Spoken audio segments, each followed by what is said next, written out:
China's 2025 military show. On the 3rd of September 2025, China staged one of the largest and most technologically ambitious military parades in its modern history, a carefully choreographed display of hardware, personnel, and messaging that sent signals to domestic and international audiences alike. Held on Beijing's Qing'an Avenue to mark the 80th anniversary of the end of World War II.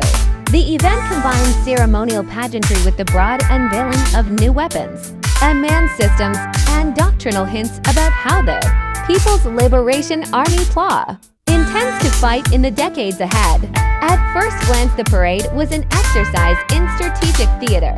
Rows of missile transporters, armored vehicles, and columns of infantry were intercut with dramatic flyovers by fighter jets and long-endurance surveillance aircraft. But the most consequential elements were not merely the numbers on display. They were the types of systems shown and the technological themes. The parade emphasized unmanned platforms, hypersonic weapons, electronic and cyber capabilities, and integration of AI into combat systems. These choices illustrate Beijing's focus on high-end deterrence and asymmetric tools designed to complicate the planning of potential adversaries. Technological modernization was the headline. Observers noted the public appearance of new hypersonic glide vehicles and anti-ship missiles, as well as a range of unmanned surface and underwater systems and sophisticated anti-drone countermeasures.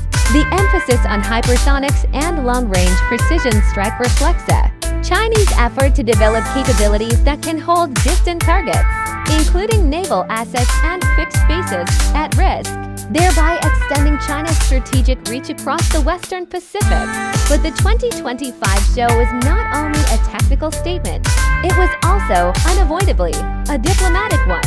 The presence of foreign leaders in the reviewing stand, most notably Russia's Vladimir Putin and North Korea's Kim Jong-un, and the event's timing during a spate of international tensions turned the parade into a platform for messaging about alliances and global alignment. Beijing used the display to project the image of a great power, comfortable in its military maturity and global partnerships, underscoring a narrative of national rejuvenation and geopolitical confidence. Western governments and regional neighbors, by contrast, read the spectacle as a demonstration of China's readiness to translate acquisition programs into operational capabilities. The parade also raised important policy questions for outside observers. First is the speed of China's modernization. The range of newly revealed systems suggested a rapid uptake of advanced technologies across multiple domains.